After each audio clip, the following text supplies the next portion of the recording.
There are some lies in our science books. Taught it for 15 years. Even though I'm not teaching it anymore, I still like to study. It's so many neat things to learn. We're going to cover some of that tonight. Perception is being managed. We are being steered and guided by a hidden hand. The whole world has been duped by the media that is not real. Smart thinking, possible time traveler, smart thinking. That night, boom, contact memory. And then Alex, if you don't agree, you'll be sent to a re-education camp. Just because I'm old doesn't mean I've lost my touch with the ladies. A lot of people here tonight felt like they lost. You know why? Now, experts are suggesting that we're in a golden age of shape-shifting reptilian sightings. Now, why is that? I was, and still am, the huge conspiracy guy. I literally ran out of new tin hat topics to research. It was most definitely not capable of melting steel. Then I would be a crackpot if I thought that was the case. Welcome to the Hypothetical Institute, a podcast about conspiracies. My name is Luke. I'm Salty. I'm Cam. Hello, gents. Hi, Cam. How are you today, Robbo? I'm great. I'm lovely. Salty's made me a delicious coffee, and I'm really happy. It is delicious. Cool. I think that's why things were so tense last week. Because I didn't have any beans. Yeah. The bean situation was dire last week. And now we're fully beaned up. Yep. And we're ready to talk about who? George Herbert Walker Bush. Ah, the bloke that just died. The 41st President of the United States. Yep. 43rd Vice President. Couldn't quite get in there fast enough. I guess they burn through Vice Presidents faster than they burn through the Yeah, okay. I was about to question that maths. But yeah, that makes sense. Is America probably one of the countries that tracks their presidents numerically more than anyone else? Like, would you know what number president or prime minister, Scott Morrison is? Well, that's not fair. Because you're from New Zealand, you're like, oh, we've had 4 prime ministers. We've had 4... This isn't a personal attack on you. We've had 4 this year. I couldn't tell you what number New Zealand is. What I'm saying is they seem to make a big deal out of the number. We're in the 20-somethings, right? Yeah, we've really ramped it up, though. Yeah. We went from early 20s to late 20s quite quickly, I think. I think it's not that unusual to be in love with counting your presidents. I'd like to find another example. All right, well, go have a look. All right, jeez. Why are you taking this as a personal attack? Hang on, just a second. Let me have a sip of this. We're all good. We're all good. All Gucci. Peachy keen. Yeah. They also count the Olympics. They do. They do. That is true. Yeah, people love to count things, Robbo. Why do they count the Olympics and not like the World Cups? I think they do. Yeah, they count the World Cups. WrestleManias, they count them. Well, WrestleMania, yeah, obviously. But WrestleMania's not over. But they don't say, the games of the 28th Olympiad or whatever. They don't say, it's time for the 57th World Cup. I think they do. They just say the 2018 World Cup or whatever it was. You're right. They probably don't. Right. I'd say the number isn't too far. I mean, they do say the year for the Olympics as well. Yeah. But it also has the wanky formal thing too. Yeah. All right. It's not the point. Yeah. The point is George Herbert Walker Bush, a.k.a. George Bush Sr. Father George Bush. Yeah. Also, a.k.a. Poppy. Oh, yeah. Poppy Bush. What was his Skull and Bones name? Well, Robert, it's funny you should ask. His Skull and Bones nickname was Magog. Of Gog and Magog? Of Gog and Magog. Can we remind our listeners and me what Gog and Magog is? Gog and Magog are somehow involved in the apocalypse. Yeah. They were giants? Yeah, they were giants. In the Bible somewhere. They appear... They're in Christian theology. They also appear in Islamic apocalyptic theology, I believe. You can go listen to our episode about Gog and Magog. Interestingly, George W. Bush, if you'll recall from that episode... Loved that episode. Oh, no. He bailed up Jacques Chirac, I think it was, about Gog and Magog. He thought they were at work in the Middle East, and afterwards Jacques Chirac had to jump onto French Wikipedia or whatever and look up what it was. And he's like, is this guy Serious? That's when he realised how insane George W. Bush was. Yeah. Meanwhile, old George H.W. Bush is going around calling himself Magog. Yeah. And is that what you want in your president? Someone who has been like, fair enough, at school, but they're like, I'm one of the harbingers of the apocalypse. It's like a biker that calls himself Satan. Yeah. But the 41st president passed away just last week. Yep.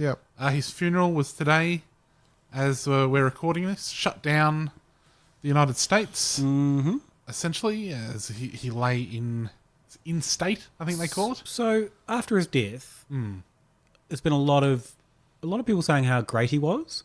A lot of support, a lot of pro George Herbert Walker Bush stories. What possible conspiracies could there be about such a lovely man? Well, Robbo, he was a bit of a dickhead, actually. We have waited until he's in the ground, though. Yeah. Before it's just a matter of timing, though. Yeah. We would have done this earlier in the week if we could have. But before we get into all of that, there have been a lot of conspiracies after his death. Okay. Which didn't really happen. Right. Such as? The QAnon people have really latched onto it. He died on the... Did he die on the 5th, or was... Today was the 5th in the States, right? Yeah. And there was supposed to be some sort of development in the Mueller thing? D5 was a significant date or number and letter in the QAnon universe. So people were saying that December 5th is going to be a huge thing, and it's all going to happen on December 5th. Yeah, there were going to be arrests. Yep. And then when this happened, they announced that the whole postal service and everything was shutting down. The government agencies were closing down on December the 5th. This is just a ruse, so they're going to arrest everyone. Yeah. But then it's clear that isn't a ruse and they're not going to arrest anyone. Well, so now they've bumped it back to D7 or D13. It's not clear. Yeah. Other things... Salty resisting the urge to make any sort of Dungeons & Dragons joke. Well, there's a guy on Reddit who is a Q researcher, a decoder, if you will, and he likened D5 to a chess move because there's a famous chess play that involves D5. And then he goes on to break down like a James Comey tweet about it all. Oh, it's so cooked. Well, because James Comey's dog died. Yes. And they're like, this is James Comey signaling that he's just knocked off George Bush. Yeah. By killing his dog. Yeah. Well, I think maybe in this world, the dog's not dead either. Yeah, it's hard to keep track of. There was also wrinkles on his coffin. His coffin was on display somewhere, or they're taking it from someplace to someplace, and it had the American flag draped over it, and so that had wrinkles on it. Right. And people, Q followers, pointed out that why would it not be straight and ironed and perfect? And so that was significant to show that he was killed off, and this is a message. So the Q phenomenon, for people that don't listen to our Patreon show, big thanks to our Patreons, and also Tom for supporting us at $33 a month. The Q followers are still going, and even though it's all been thoroughly debunked, the people who started it and are continuing to do it have all been named, and now they're looking at flag wrinkles as Yep. evidence of things happening. Right. So it's not going well in the world of Q. Well, part of the thing with the funeral also was that they were going to, that was where everyone was going to be arrested, because all of the deep state people, all of the past presidents who were all in on this stuff were going to be there. Mm. And so if it was real, that would have been the time to do it. Yeah, because everyone could be paraded. The camera's already there. Yeah. You could perp walk Hillary. How many other former presidents are still alive? Not many. Bush, if any. Jr., Obama, Clinton, Carter. Carter's still kicking? Yeah, I think that's it. So he was the oldest? Yeah. That's the oldest the president's ever lived to. 94. I didn't do any numerology on that, but I'm sure it's something fucked up about it. Yeah. Well, shall we get into the numerology? Oh, here we go. All right. George Herbert Walker Bush in Jewish gematria comes out to 1750. Now, we know what happened in 1750, the year. Yep, I do, but just remind the listeners. It was 26 years before the founding of America or something. No, I didn't look up that at all. Okay. But in Jewish gematria 1750, some other phrases that come out to that. The Antichrist 666. Oh, yeah. Ooh. Wait, so the Antichrist and 666 add up to... The Antichrist, and then the words 666 Okay, yep. add up to 1750 in Jewish gematria. Texas Revolution, which will become very relevant shortly. Ooh, keep that one in your old mind grapes for later. And finally, excuse me, people, Queen coming through. Comes out to 1750 in Jewish gematria. I have to ask, Cam, was that something that someone on the internet suggested, or did you just type in random phrases until you got that? No, I go on to... No, I wasn't... I'm not typing in every random phrase and waiting until something comes up with the same number. You can go on to, I think it's gematrix.org, has the gematria calculators. Okay. But it does show you other phrases. The phrases that it shows you must be things that other people have searched for before. Yeah, okay. Because, there's so many... It would just cook the bloody system if it just tried to come up with every possible match, right? So at some point, someone has looked up, all right, what's the gematria on, excuse me, people, Queen coming through? Probably less in the drag queen way and more in the lizard queen way, though, I would assume. Yeah. Your camp spin on it probably is misleading our listeners. I don't think it is. So, George H.W. Bush, what did we find out about him, Robbo? He was involved in a lot. So he was director of CIA. Yep. He... For a year. Yeah. Still. Don't downplay it. Big job. Yep. Yeah. Vice president. Later on president for one term. He was in the CIA unofficially, apparently. This is kind of pretty much confirmed from... multiple sources say that there was a George Bush in the CIA when he was working... in the oil as an oil baron, basically. So the Bush family is very, very wealthy. So his dad gave him a pile of cash. Was that Prescott? And said, go start drilling for oil. So he did, and then somehow gets tied up and ends up in CIA memos. So in 1963, in November, I think it was November 29. 1963. So this is a week after the assassination of JFK.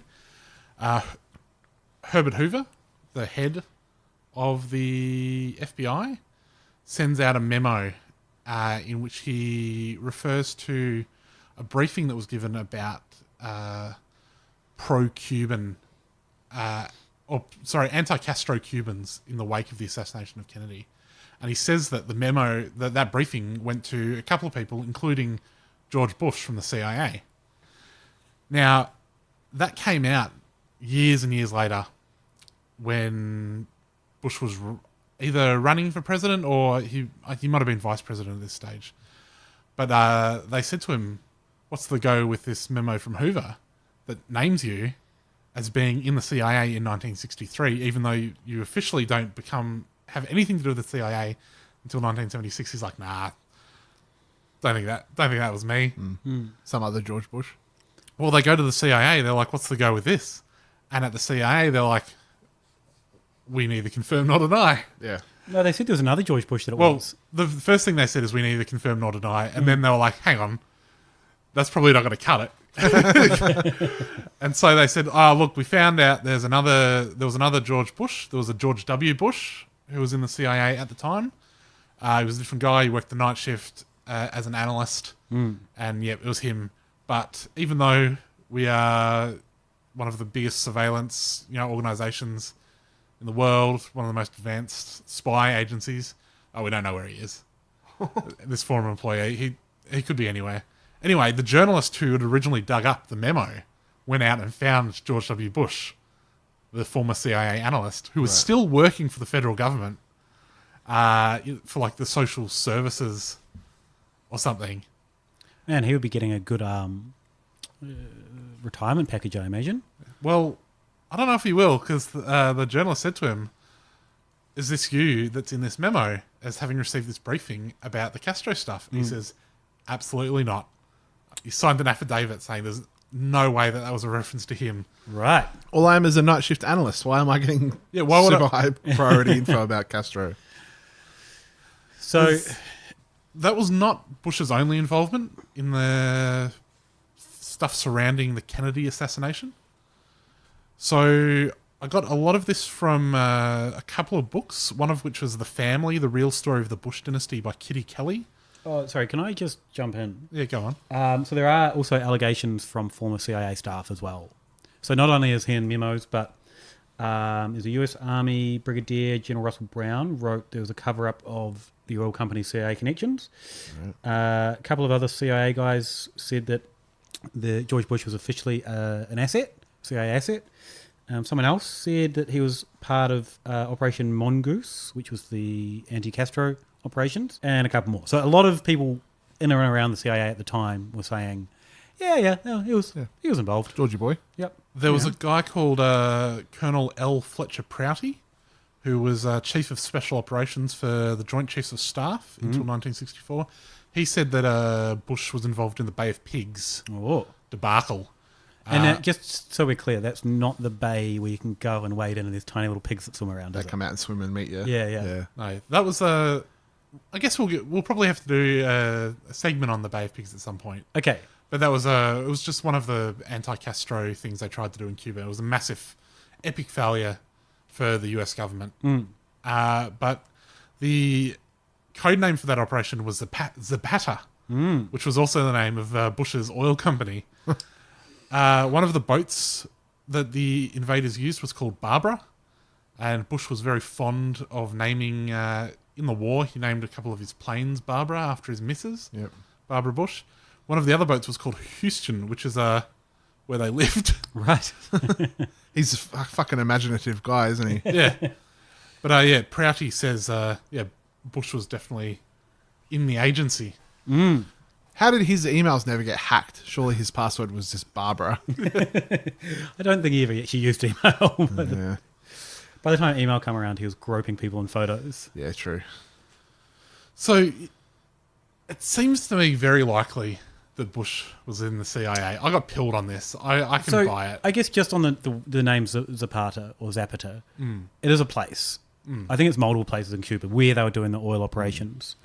It's in a Rage Against the Machine lyric. Is it? Yeah. Yeah, cool. Can't remember the lyric, but it's in there somewhere.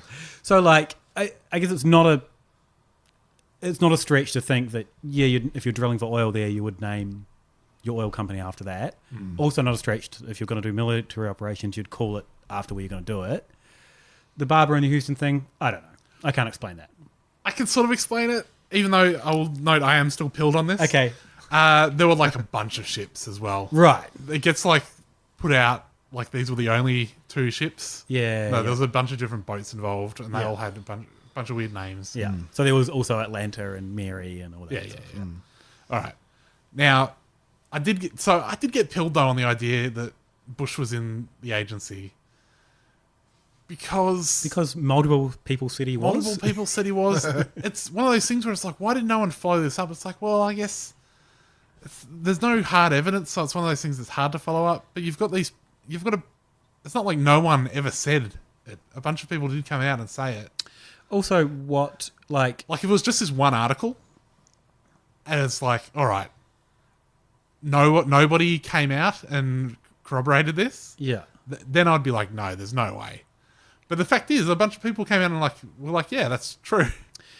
But we know the CIA did some horrible and messy and illegal things at that time. We know Bush was involved in many, and we'll probably get to more later. What would him being in the CIA at that time, haha, we finally got him. Yeah. What would that achieve? The other thing is, he was working for an oil company, and that was the perfect cover for someone in the CIA. He didn't necessarily have to be James Bond either. As we learned from the JFK episode we did way back when, there were lots of people sort of in the CIA, in the import-export business, in all of these industries where it makes sense for you to be travelling back and forth because the CIA needs stuff moved around. But it's not George Bush wasn't going around snapping people's necks. No. He was also probably making a lot of money on oil at the same time. And the other thing is all the stuff the CIA does is incredibly expensive. Yes. So it's super helpful to have these people who are really rich involved because you're making a lot of money off them. Okay, so he was definitely in the CIA at that time before he officially was in the CIA. 100% he was in the CIA. Okay, and then what happens? All right. Well, here's the thing. November 29, 1963, there's this Hoover memo. Yeah. November 22nd, 1963, there's another memo that involves George H.W. Bush. Yeah. Because about an hour and 45 minutes after Kennedy goes down, Bush is on the phone to the FBI, dropping someone in it for it. Why is he... What was he? Was he a senator at this point, or is he just... No, so he was on the campaign trail. Okay. All right, so let's dial it back a little bit, and we'll talk about where Bush was on the 22nd of November 1963. The infamous day Yeah. that JFK was allegedly shot. A day that will live in infamy. I mean, I just said it was infamous. Yeah. But whatever. But that's the expression, a day Okay. that will live in infamy. Whatever. If If you want to use cliches, that's fine. One of those days where... All right, don't go in too hard on the cliche thing. I don't know about you, Robo, but I avoid cliches like the plague. Yep. One of those days where everyone remembers where they were when they heard what had happened. Yeah. Yeah? Shot, Famously. heard around the world. Yeah. Yeah. Like Princess Di's death. Yeah. 9/11. Yep. Yep. Are there any other...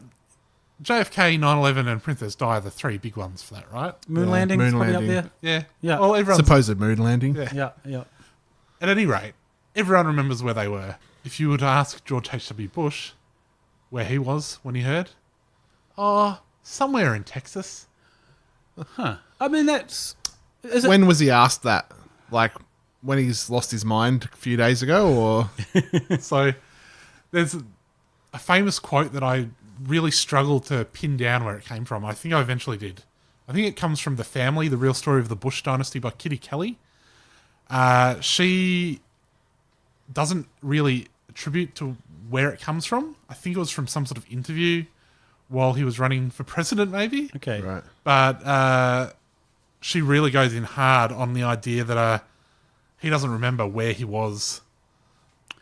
What benefit does he have in not being specific? Like, and how did he could? It's not like we're accusing him of shooting JFK. Yeah. Well, how did they pose the question to him? Where were you on the 22nd of November? And he was just like, at that moment, he's just like, what the fuck happened on that day? I don't know. Yeah. Like, if you said to me what happened on this specific date, and that happened to be the day Princess Di died, yeah, I'd be like, fucked if I know. But Yeah. if you said Princess Di, I'd be like, I was in the car park at Westlands in Wowler. Where were you, Robbo? When Princess Di died. I think we've probably already told you. Yeah, we have. I was watching. See if this matches up with what he said last time. I was watching Howard the Duck on television in that's Westport. right. I remember that. And I was at Science Club. Yeah. All our stories, check out. That's right, your story to check out. That's right. So you're saying there is a theory that...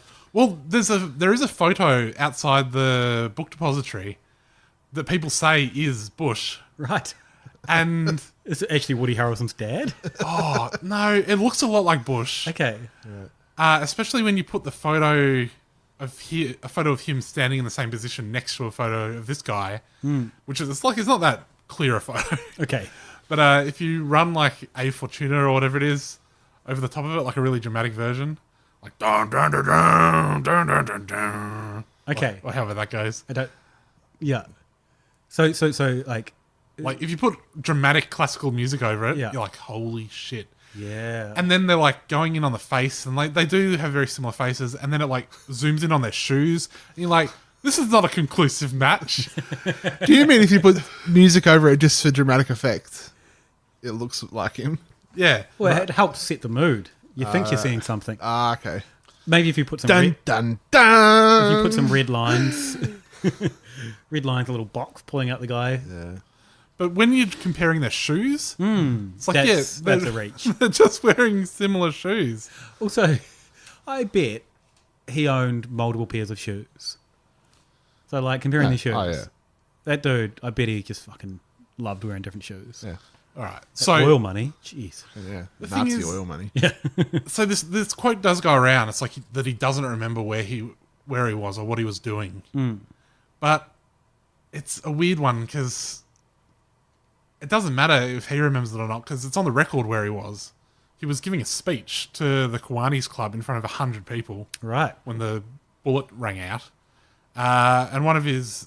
the vice president of the Kiwanis Club remembers Smitty, the head bellhop, tapped me on the shoulder to say that Kennedy had been shot. I gave the news to the president of the club, Wendell Cherry, and he leaned over to tell George that wires from Dallas confirmed President Kennedy had been assassinated. Right. So just like his son years later, having to pretend like he didn't know it was coming. Yes. Bush apparently took the news quite well. He stopped the speech, told the audience what had happened, and said, in view of the president's death, I don't consider it appropriate to continue doing like a political speech. So let's wrap it up, boys. He went into his stand-up comedy routine instead. Yep. Sandwiches in the other room. Yep. Unlike his son, though, who just carried on reading a kid's book. Yeah. During 9/11. Inside going, fuck. I gotta do something. Fuck. So they wrapped that up. He went to pick up Barbara from the beauty parlor, where she was, I think, getting her hair done. At the same time, she was writing a letter, which was, I think, published in a book, like in the 90s. The letter she was writing when she found out Kennedy was shot, because the letter's like, oh, hi. She's writing home, although it's not clear who she's writing home to.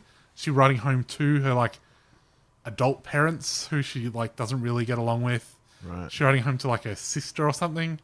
Like, who doesn't live at home. So she's writing this suspicious letter. Right. But she's like, oh, I'm just getting my hair done. Oh, just heard Kennedy's been shot. I'm just getting my hair done. What's that, George? Yeah. Oh, my God. Sad emoji. And in the letter, she's like, oh, I hope it's like some commie nut and not one of our nuts. Right. Although she does say, I know that, they're both nuts, but I just hope. I hope it's a commie. Yeah. I hope the commies are at the level where they're killing people, because that would really help our cause to kill them. So before they get on their flight back to Dallas, where they'd been the previous day, George calls the FBI in Houston to give them the tip that he had heard there was a guy, young Republican guy, called James Milton Parrott. He was a part of the John Birch Society. Remind me who they are. They were like a far right sort of organization, but he was also in the Republican Party. He was a little bit of a rival to George, like he was a potential political enemy within the party. Anyway, he called in to say, "Oh, I heard that this Parrott guy had been talking about killing the president when he came to Texas." Oh, you know what parrots do? Yeah. They bloody squawk. All they do is squawk and repeat shit. Yeah. So, years later, though, this gets put to him. Like, what was the deal with this call? He says, don't remember ever making that call. Right. So, I can accept the idea that on one of the most famous days in history, let's say you are on the campaign trail and all of the Kiwanis clubs are sort of blending together, and you might say, oh, I was somewhere in Texas. Famously small Texas as well. So I was giving a speech somewhere, and I was told, I don't remember the exact place because I went to so many places. I was in Dallas the day before. Yeah. Now I'm here, now I'm there. I don't know if you would forget that you called in to dob in the assassin, right? Yeah. That's fair. Anyway, it's not really clear what that was all about. Maybe it was just genuinely trying to be helpful. Although bear in mind, he's quite possibly in the CIA at this point. Yes. So he presumably has other avenues available to him to dob someone in, right? Yeah. He doesn't just have to call the FBI. Yeah. Well, he's not going to call the CIA, though, because he'd be like, hey, I know who killed Kennedy. And they're like, shh, it was us, you dickhead. You'll get a memo in a few days. If anyone ever asks, it was another George Bush. So the theory is that in the tip that he gave, the information he gives about when he's going to Dallas and where he's been is not entirely clear. It's not doesn't actually really gel up with his itinerary. He's like, I'm going to Dallas tonight. He doesn't mention I was in Dallas yesterday. Right. Or I was maybe even in Dallas this morning. like a few hours ago.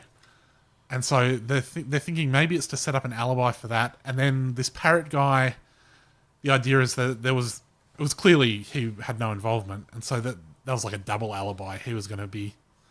It all gets a little bit confused. I did watch a really bad documentary about this. Okay. Was this one that just had, like, the first 10 minutes was just footage of JFK getting a car and then... No? Yes. Yeah, okay. It was called Dark Legacy? Yeah, maybe. Like, made in the 70s or something. No, this was, like, made quite recently. Ah, okay. And it's got it takes about 40 minutes before Bush even gets mentioned. Okay. It's supposed to be all about George Bush's involvement. Yeah, I think I skipped through it and I'm sick of this. It's really needed some tightening up in the editing. No offense to ourselves when you listen to us rambling. Okay, jeez. Taken as a hint. Thanks, Cam. Robbo, edit this tightly. Yeah, cut out big bits of Cam's bits. But there's like one bit where he's like, they say that history is written by the victors, but really history is written by the killers. Now, JFK was killed, so he can't tell his own story. And in a way, the killers took away his ability to tell his own story, and so the history is written by those killers, when it should be written by Kennedy, but he can't tell the history because they killed him. It goes on and on like that. There's more than just Kennedy and his killers that have the ability to write things. Yeah. There's also a sequel to it called Dark Legacy 2, which is all about George W. Bush's involvement in the murder of JFK Jr. Okay. Because when JFK Jr. died, there's a 3-day gap in George W. Bush's itinerary that he can't explain. Probably because he's on a cocaine bender. Yeah. Anyway, Bush's connections to the Kennedy assassination do not end there. When he becomes CIA director in 1976, it seems like he doesn't realize that all of the requests he makes for like files about the Bay of Pigs and the Kennedy assassination are like going to be on record, that he asked for them. Right. And he makes an unusual number of requests for files about those. He seems really curious about them. Yeah, but if I was CIA director, they're probably the first files I'm going for. Yeah. Give me everything we've got on all the cooked stuff. Yeah, okay, got JFK, what do you got on the moon landing? Yeah. What do you got on aliens? He does also... Maybe this helps the case against him being involved in this dastardly plot. Apparently, he told friends about being director of the CIA. It's the most exciting job I've had to date. He signed his personal letters Head Spook. And he would test CIA disguises by wearing a redhead wig, a false nose, and thick glasses to conduct meetings. So, essentially, he's a child. Yeah. Okay. Which kind of gels with his son. Kind of a big child as well. Yeah. Sneaking Michelle Obama lollies at the fucking thing again. Yeah. See that? Ugh. What was that? It's the weird thing to be angry about. So, like, they had at the inauguration, he's like he was sitting next to Michelle Obama and shared some candy with her. Right. George W. Bush. Yeah. And then at this one, at the funeral, he made a point to, like, shake her hand and sneak her some candy again. Who did? Oh, George W. Bush. Yeah. Not the senior. That's their thing. That's their little thing. Having a little lolly, having a little funeral lolly. Just not forget, like, the Iraq War here. All right. Oh, your complaint is that he's rehabilitating his image. His image. Yeah. Let's not make him a cutesy little child, which he is, but he's also responsible for some horrible, horrible genocide. He's covering up his war crimes. But just watch a little compilation video of all the times he said dumb stuff. Yeah. And you'd be like, you bloody little scamp. Remember when he said we're going to get the terrorists and now watch this drive? Yeah. Remember when he was like, you fool me once. Yeah. Shame on you. Fool me. Can't get fooled again. Nah, fair point. So, while he was director of the CIA from 76 to 77, he did have the opportunity to just, shred a bunch of files. Okay. I think it was the Church Committee or the Senate inquiry into assassinations was going on at the time. They did write him a letter saying, "Hey, we just want to check you're not going to shred all the files." He's like, "Which files shouldn't I shred?" And he writes back like, "Nah, I'm not going to shred any files." But it's like, I reckon you are. Yeah. Also, while he was director of the CIA, he received a letter from a guy called George de Mohrenschildt, which seemed like a super crazy letter. George de Mohrenschildt wrote to him and said, "Hey George, how you going? It's me, George." Yeah, cool name. Same name. Yeah. I had some involvement with Oswald, and now I'm getting super hassled about it. There's vigilantes after me. People are trying to get me. It's like, maybe the government's trying to get me. Can you get them to lay off? And they got this letter at the CIA to the director, and they're like, all right, just another crank, but just in case, we'll check with him. Do you know this bloke? He says, yeah, a little bit. He was like I think he shared a room with his nephew when he went to university. Okay. So he knew him through that connection. And he's like, and he had some sort of involvement with Oswald. Right. But I don't remember what. Now, the thing about George de Mohrenschildt is he's one of the central figures in the whole Oswald thing. He was like, he took Oswald under his wing in before the shooting, although he did dip out suspiciously shortly before he actually did it. So took him under his wing in what capacity? Like helped him get jobs. Oh yeah. How did he know old Aussie? It was just someone he'd met. I think that they probably had connections through the CIA. Okay. So are you saying you're now JFK pilled again? Oh, absolutely. No, there was a lot of sus stuff. Harold, the owner of the Texas School Book Depository building, who gave the job to Oswald, knew a bunch of these people. He knew Jack Crichton, who was Bush's running mate in Texas in 1964, and gave the job to Oswald. Okay. But he was sort of introduced to him via this Mohrenschildt guy. Mohrenschildt, one of the famous photos from the backyard with the rifle, one of those photos was addressed to him. Okay. But 6 months after he sent that letter, so Bush writes back to him, he's like, oh no, it hasn't been us hassling you, the government's not interested in you, that's all sorted by 1976. 6 months later, they find Mohrenschildt dead, shotgun to the head. Oh. Self-inflicted, apparently. Although they do find in his address book, he's got George H.W. Bush's address. Right. And the address of Zapata Oil Company. They're probably not hard addresses to find. And George H.W. Bush is referred to as Poppy. Oh. His very familiar nickname. Interesting. So that's Bay of Pigs, that's JFK, do we want to take a short break and then come back with what George H.W. gets up to after all this? Sure.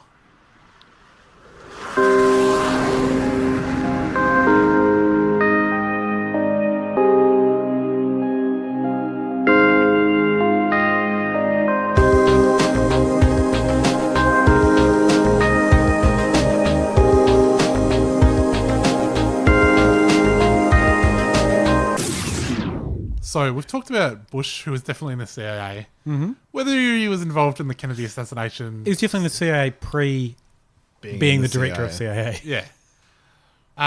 Whether he had an involvement in the Kennedy assassination, I don't think he was directly involved. Maybe If you're on the campaign trail, you've got a lot on your plate. You do have a lot. You don't have time for this. But maybe that's why he lost that election. Oh yeah, he's splitting his focus. Yeah. Couldn't multitask. Men. Yeah. If he was involved, though, I was thinking about the Kennedy stuff while I was looking at all this. I was like, that idea that we came up with where maybe there was a very small group of right-wingers that did it, and the reason that there's so much cover-up, stuff where it's obviously been covered up, is because the CIA had their fingers in so many dodgy pies that they're like, we need to just cover it up just in case it was us. Yeah. 100%. We were cultivating so many nut jobs that it could have just been one of our guys. Yeah, and we kind of knew that this guy was a nut job. Yeah. And probably should have done something about it. So, what happens after all this? Well, you tell me, Robbo. He has a long and storied career. He does. So during the Reagan administration, where he was vice president, the Iran-Contra scandal happened, where basically they were secretly facilitating the sale of arms to Iran, and then using the money of that to fund Contras in Nicaragua to take over the country and defeat communism. An unnecessarily complicated system. Yeah. And so basically, a lot of people ended up getting caught and tried for that. I think it was the final days of his presidency, so people were being tried for it. 11 convictions resulted of this whole Contra thing. I don't know if he was really directly involved. I think it was kind of like, we need to do this, but don't tell us the details because I am vice president, and if we know this, we can get put down. But in the final days of his presidency, he pardoned a bunch of people, and it was people that would have ended up testifying against him and his involvement in it. So that was pretty sus. Is this the thing that I read an article today saying that he was trying to get the CIA to... I read something today about he wanted the CIA to go in and do something on the sly, and they wouldn't. Right. So he ended up just going in and doing it with the military, and it became a huge thing. Yeah, Is that the same thing? I think so. It's very complicated, all this stuff. I don't understand geopolitics well enough. I read a thing about how his days in the CIA made him value secrecy. Okay. Which is probably why he always said he didn't remember where he was and he would never confirm anything. But it said that he wanted the CIA to go in and oust someone. Yeah, right. And they were like, nah, we're not going to do that. And he was like, well, fucking, I'm going to do it then. And it was like the biggest military action since Vietnam at the time. It went in and ousted someone, but then he was all pissed off at the CIA because they were like, we could have just fucking done this on the quiet. But no, we had to fucking get the tanks out. Also at the time, there's another guy called Barry Seal, who was a CIA informant. Right. And he was running drugs for the Medellin cartel. And when he got caught, I think people knew who he was, and he was kind of one of those shady characters. Allegedly, he was selling drugs to Bush during his presidency campaign. Right. So met him at the airport for personal use. I don't know, but it's a really one of those really weird stories that kind of keeps on coming up, but not verified anywhere. Right. And so it makes no sense why the vice president would go to an airport to pick up drugs off a CIA informant. I'm sure he's got people that could do that. Yeah. But when this guy Barry Seal was killed,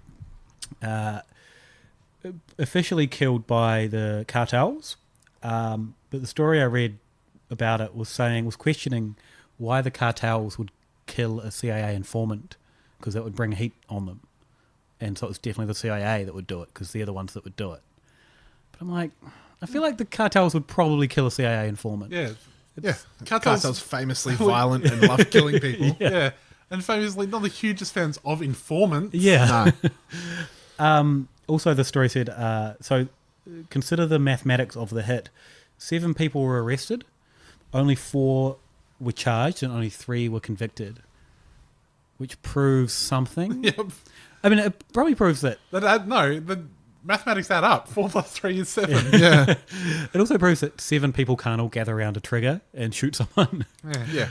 But also this guy, Barry Seal, allegedly once told his lawyer to call a random number. He was trying to prove a point. Yeah, prove a point. And so he called the number, and it was George Bush's office. And he said, it's Barry Seal. The lawyer said this. It's Barry Seal, can you put me through to the president and the vice president? And he got put through, and the George Bush is like, Hello, where have you been? Been waiting, I can't find you. And he's like, it's not actually him, it's his lawyer. He's like, click. Hung up the phone. Again, I don't know how true that all is. Right. And then when this Barry Seal guy was killed, apparently even after the FBI went and cleaned out the car of all evidence, someone found George Bush's phone number in the boot. Another story says it found it in his pocket as well. So, yeah. Very suspicious George Bush. So, I think we've established that George Bush was... a shady character. Pretty shady. Did we establish that... there's a whole Johnny Gosh thing, which he kind of comes into. All right.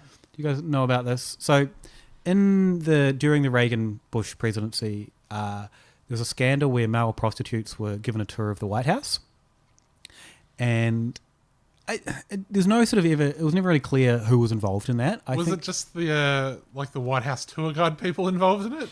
Was it just like anyone can have a tour of the White House? No, it was like late night tours. Or is this so like male prostitutes in the late night tours? Yeah. Is So this like, pretty sus. Is this like when the Ken doll guy was photographed with Malcolm Turnbull? Yeah. But there was this guy called Johnny Gosh, who I think he was like the original milk carton kid, or one of the first milk carton kids, where when they first started putting. Because he was missing. Yeah. So he was kidnapped, and then they found him.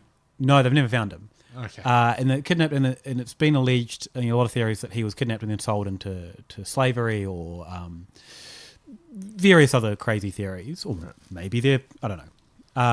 But then his mum said in the 90s, Johnny Gosh came back and visited her with two men and said, "Oh, I've been sold into slavery, and I'm kind of safe, but don't look for me, and all these high profile things have happened to me."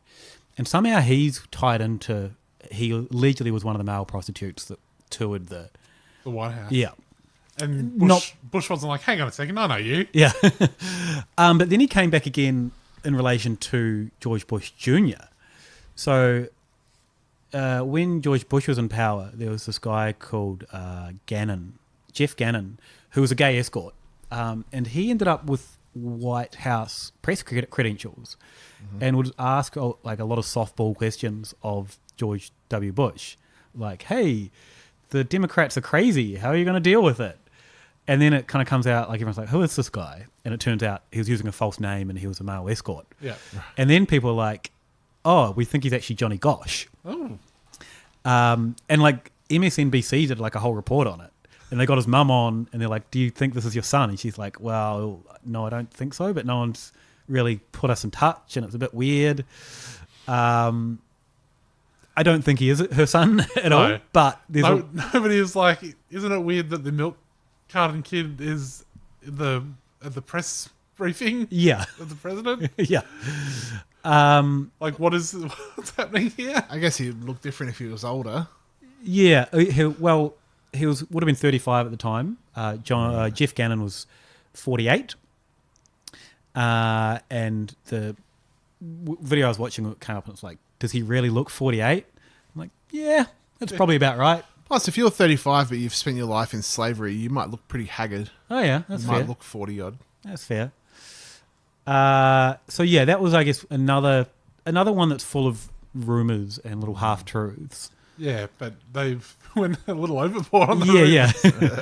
The Johnny Gosh thing is actually quite upsetting, whether or not, what's happened to him, and I guess his mum convinced that she visited him later and she had communication throughout the years.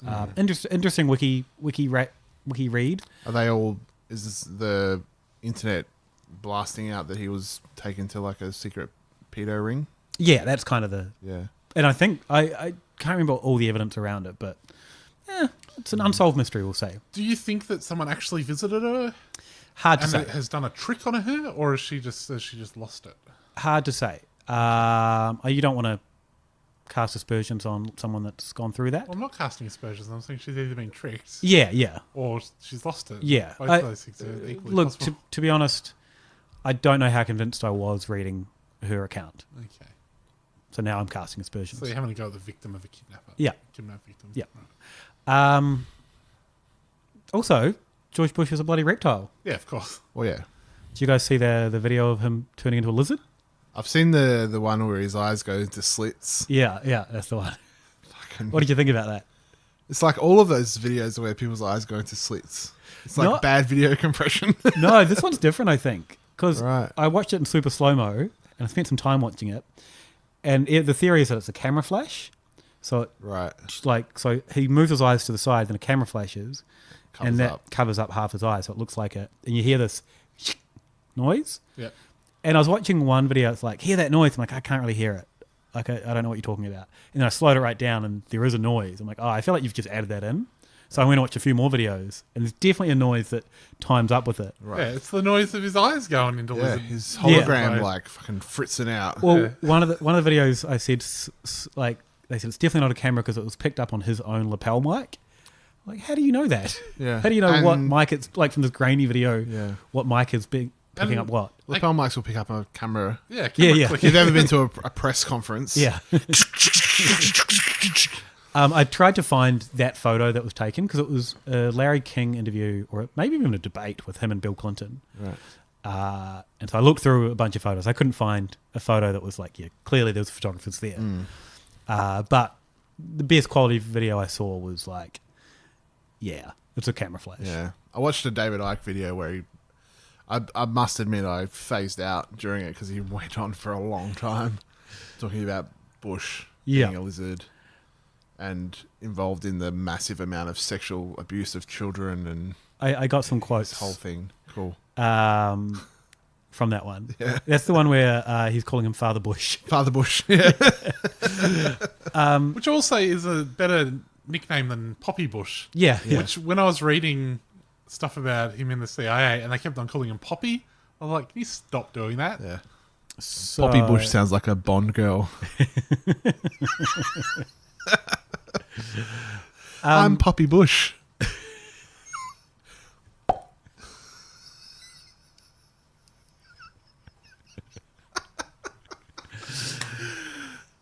David Icke says that George Bush used electromagnetic technologies to torture kids. And he says that he had no empathy. Yeah. Famously for having no empathy. He's like, what would you do if you had no empathy? Oh, that's right. He bangs on about a whole bunch of things, right? Yeah, and he's like, if you had no empathy, you'd use cattle prongs to like keep kids in line. You'd bomb Iraq.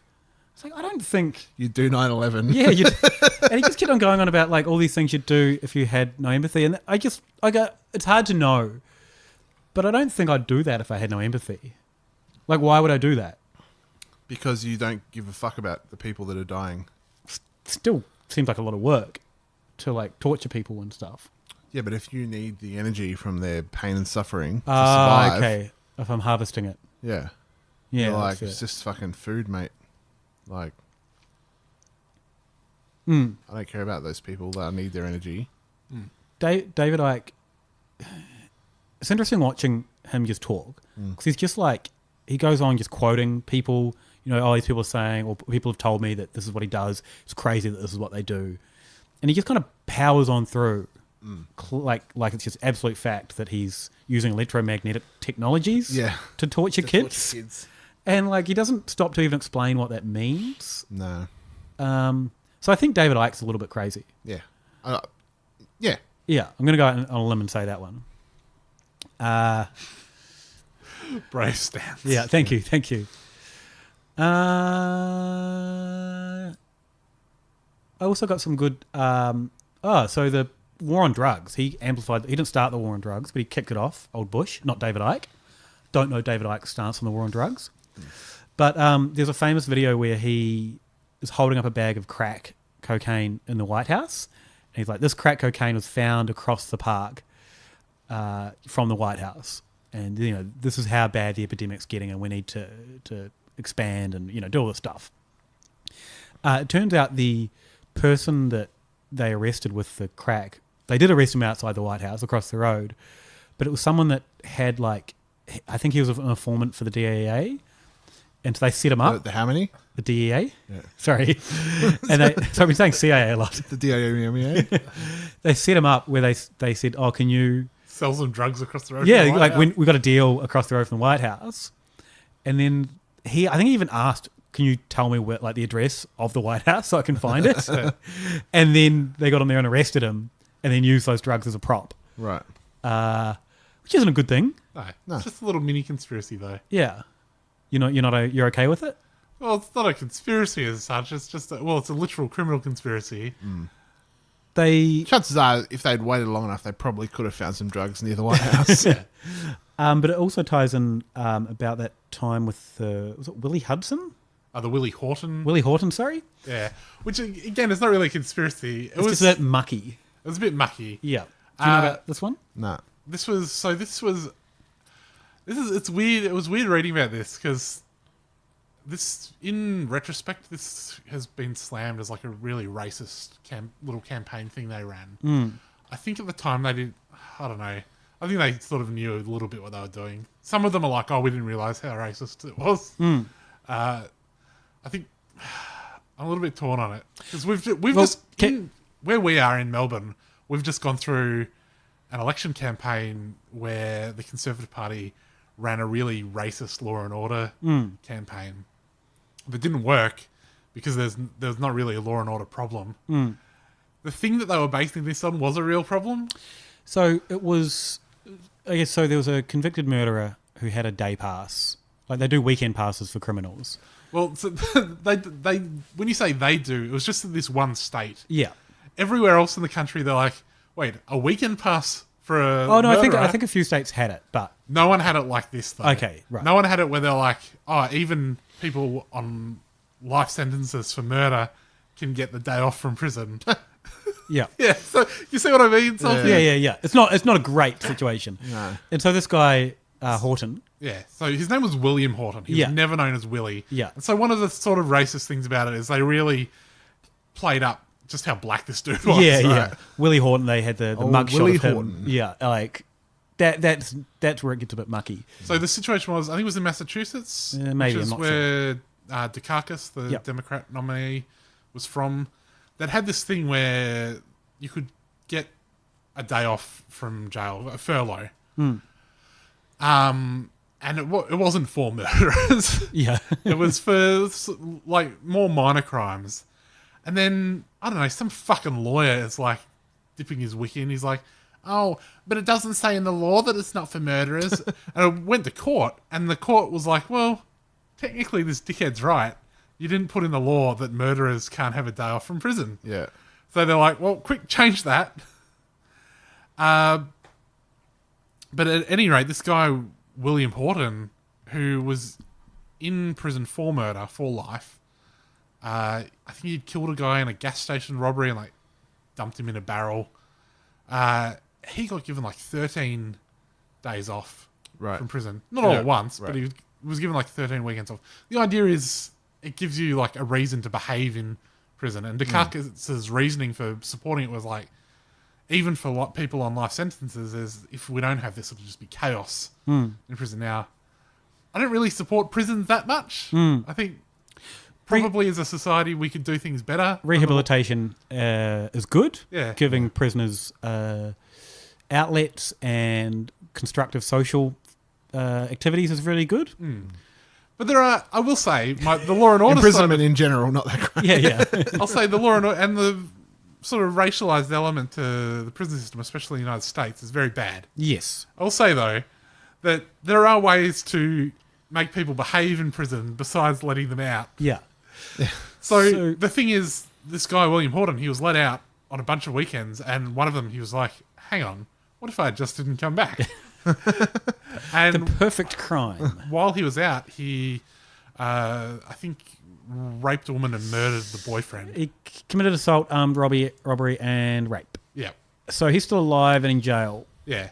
And he's not happy about being called Willie. Yeah. So, and I guess Dukakis didn't have a lot to do with this, really, did he? Well, he supported it. Okay. He supported the system. But Right. anyway, it came up in like in the Democrat debates when Dukakis is like going for the nomination. I think Al Gore brought it up first, and then over at the Republican Party, they're like, "Oh, we could use this, right? This is pretty this is not great. Not a great look for Dukakis." So they really went hard. They had this ad. It's a famous ad called the Willie Horton ad, and they also did a famous ad. It was about like revolving doors. They were saying Dukakis was essentially running a revolving door system. And then at one of the debates between Dukakis and Bush, one of the questions was, Mr. Dukakis, if your wife was raped, would you support the death penalty for the guy? And like, that's a pretty fucking out there question for a presidential debate. Yeah. And he's like, oh, well, no, I wouldn't support the death penalty because at least he's consistent with his moral things. But you can't come back from that. Particularly in America. No. They love prisoning black dudes. Yeah. But prisoning, also a word. Yeah. It was, there was definitely a racist element to it. Yeah. But, you can't, if you are responsible for letting someone out of jail to do a sneaky little assaulted rape. Yeah. It's like, if they run a law and order campaign on that, it works. Yes. It's the opposite of what happens when you run a law and order campaign when crime is down. Yes. But again, not a conspiracy, just sort of a dirty politics. Dirty politics, yeah. Also dirty politics. While we're ragging on George H.W. Bush, he got caught up in Me Too, groped a bunch of people while getting photos taken. This is a very old man. Yeah, but he said there's one where he's getting photos taken with some, I don't know, he was backstage at a theatre thing, and he said as the photo was being taken, I shouldn't laugh, this is awful. He said, do you want to know who my favourite magician is? And they're like, oh, who? Thinking he was being a funny old man. And he's like, David Copperfield. Groped one of them. And a few other people came out and said he was a bit gropey, a bit handsy. So where would you say that rates on his crimes? I mean, I don't want to make crimes black and white, so it's not as bad as, say, starting wars and being involved in Contra funding. Killing Kennedy. Actually, I will just say in terms of dirty... It's weird that you put killing Kennedy up there with killing millions of people. Not millions, thousands. Edit that. Well, imagine all of the millions of people who would still be alive if Kennedy hadn't been killed and had managed to dismantle the military-industrial complex. Yeah. Which is why they had to take him out. Touché. Speaking of dirty politics, I couldn't quite work out how this guy related to Bush. There's a guy called E. Howard Hunt, who was one of Nixon's plumbers, did Watergate. I was reading about him. And on his deathbed, he copped to being involved in the Kennedy assassination. And he named a bunch of people. I think some of the people who were involved with Bush were named on his deathbed. Right. Now, his wife has been like, oh, my sons took advantage of the fact that he was losing his mind and like put all these things in his head so they could make some money off it. All right, fair enough. But I was reading about some of the Nixon dirty tricks. It's like, all right, they did Watergate. Is that so bad? Like, they were just stealing some files, getting a bit of inside intel. One of the things that they tried to do, but they were just foiled by the efficiency of the police, is there was a murder, and they were going to go plant, like, Democrat posters in the murderer's house. Right.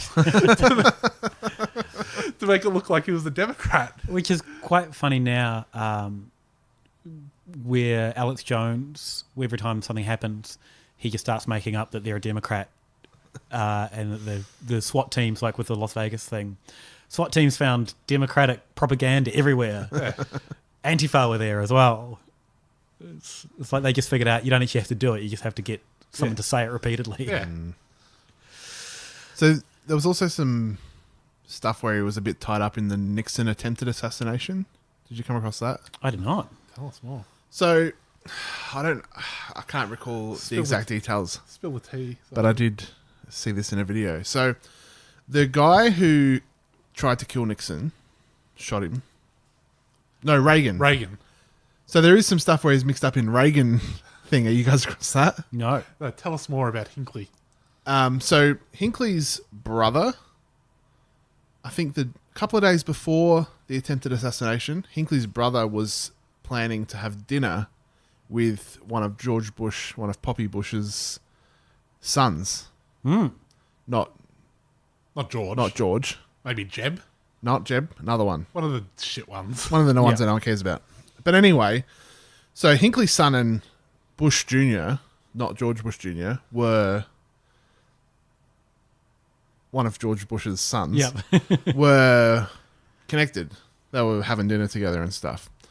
Now, the brother, there was something to do with the brother's company was about to get reamed by the government or by someone. The technical term. Yeah.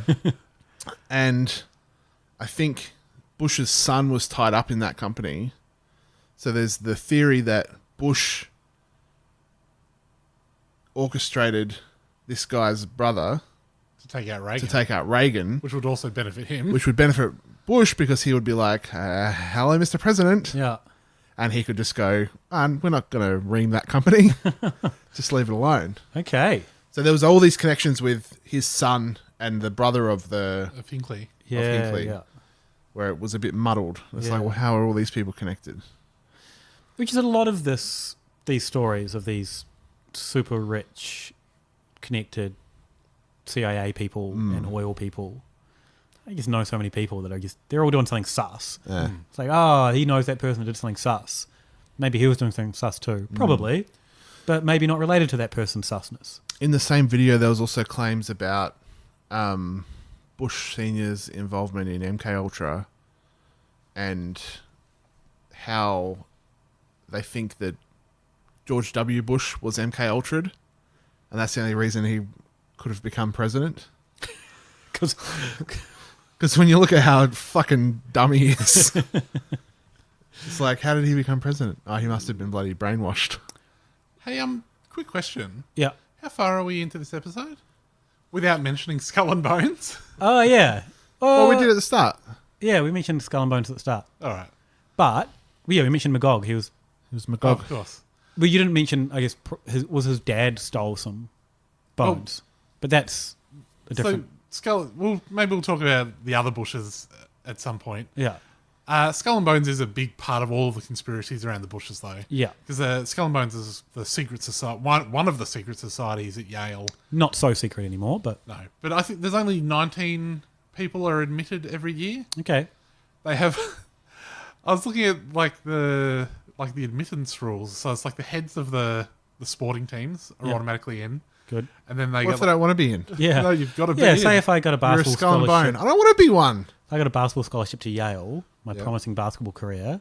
Like, make you captain. You're so good at being doing basketball things. Yeah. And they're like, now you're in Skull and Bones. Like, oh, I do not want to be involved. Why don't you want to be in Skull and Bones? I just want to shoot Jays.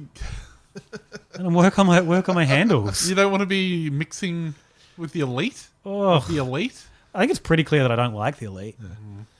He's angling for a bloody shoe endorsement at some point. Yeah, I want that shoe money. The way to get the shoe money is to join Skull and Bones. Robertson ones. Yeah. Imagine how good that'd look. But then, some of their... you just call them Robos. Yeah, right? Robo ones. Some of the other things were at first they were quite racist in their things. They're like, no Jews, please. Okay. But eventually they're like, I think because a black guy was the head of some sporting teams, they're like, all right, we'll always have one black guy.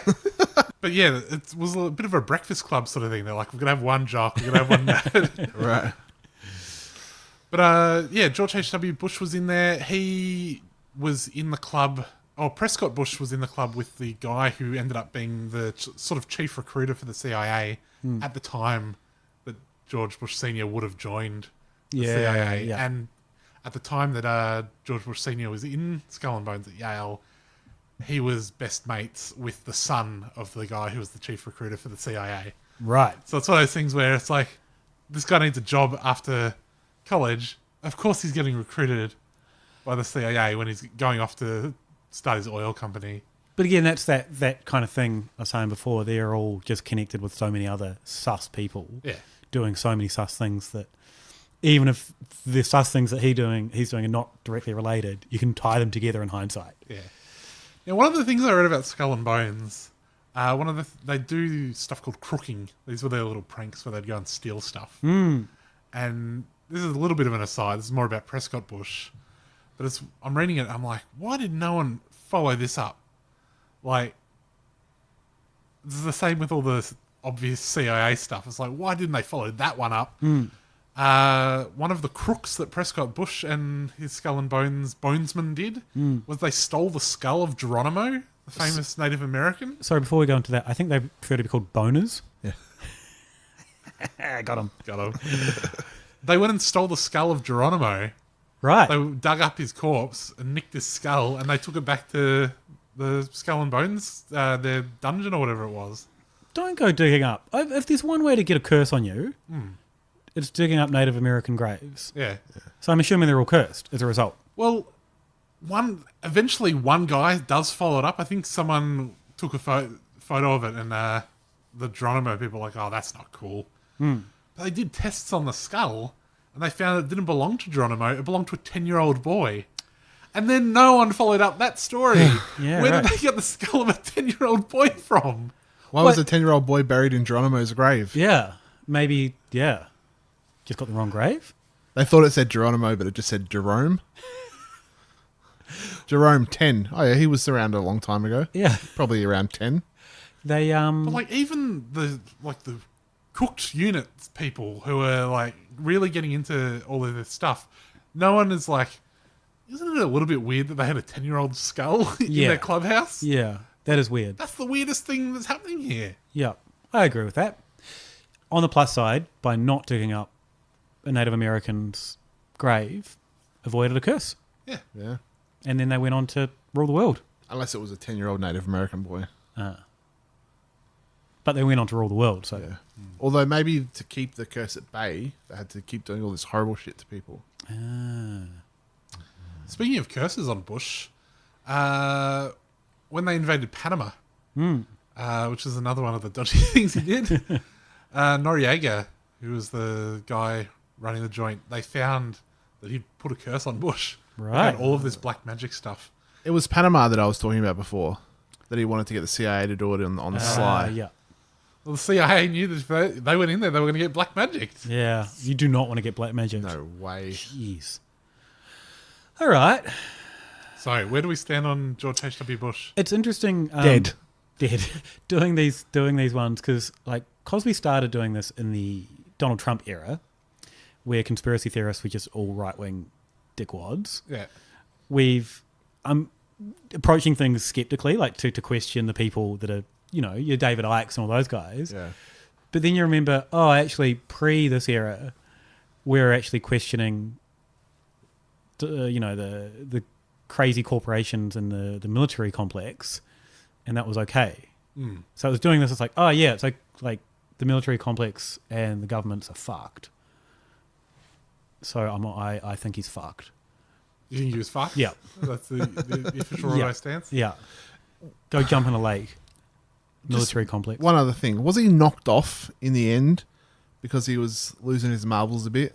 He was going to start and he was just spilling beans? He was going to start remembering where he was? Yeah. I don't think so. He was very old. 94 is pretty old if you... Yeah, but if you're sucking down that energy of those kids... that's fair. The on electromagnetic. The electromagnetic energy on the reg. Yeah. I can bring another boy in. Print up some more milk cartons. Crikey. Barbara? She's dead, mate. Barbara? Fucking... Okay, he's going to... No, we have to get rid of him. Barbara, bring me Bay of Pigs plan. He's got to go. Cam, where do you stand? You pro or anti George Bush? I'm anti. Definitely CIA. So... Definitely knew some sus blokes. Some of these docket... There's a definite spectrum of the people saying he was involved in the Kennedy assassination, from like the super cooked to just a little bit cooked. Because, that Dark Legacy doc I do not recommend. It's full of really bad animation as well. Okay. Where they could have shelled out a few extra bucks to get some drama students to wear some robes, for example, for like Skull and Bones reenactment.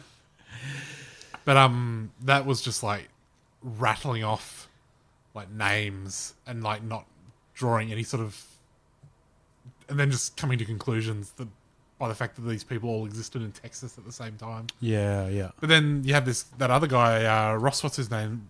Russ Baker's book, Family of Secrets, which is where I think a lot of this stuff's prosecuted a little more cogently and makes a lot of sense.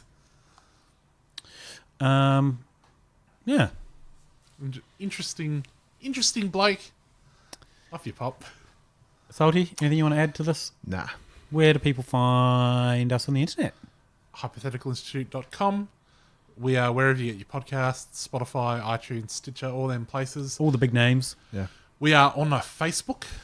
We're on twitter.com/hypothepod. We're on Patreon if you'd like to join the club. You get a special episode every week. You can also get yourself some badges and pins and cool shit. Yeah, come fling us some dollars so we can keep doing this. Robbo, where can they find you, mate? You can get me at aleofatime.com. Buy my book for Christmas or for a gift or for yourself. It's called Keg Bottle Can. It's all about beer. Get me at Saltmarsh on Instagram for my art stuff and Andrew Saltmarsh Illustration on Facebook. Society6.com/Saltmarsh. Buy some of my prints and stuff because I need to eat. Yep. Eating's good. Check out the Toe Hider Patreon. Some fun music stuff going on. And you can find me twitter.com/Sexanimer, and my other podcast is called Gather Around Me, where we're going to have another episode shortly. I just recorded one yesterday. All right. So first one in a month. We're back again. I felt like I heard this already. Yeah, all right. Thanks, everyone. Thanks. Bye. Bye. Don't worry about a thing, except if all our world leaders are alien reptilians. I said don't worry about a thing, except maybe the fluoride in our water supply contains mind-altering drugs. Don't worry about a thing, except whether or not Port Arthur was a false flag operation in which to disarm Australia. I said don't worry about a thing. I accept you can definitely hear John Lennon say I buried Paul at the end of Strawberry Fields Forever. Ooh, don't worry about a thing, except not only did Bush do 9/11, but he also keeps the planes out in Area 51, which, let's not forget where all of the aliens are. Don't worry about a thing, except Donald Trump is clearly a woman and you're just blind if you can't see that. Why don't you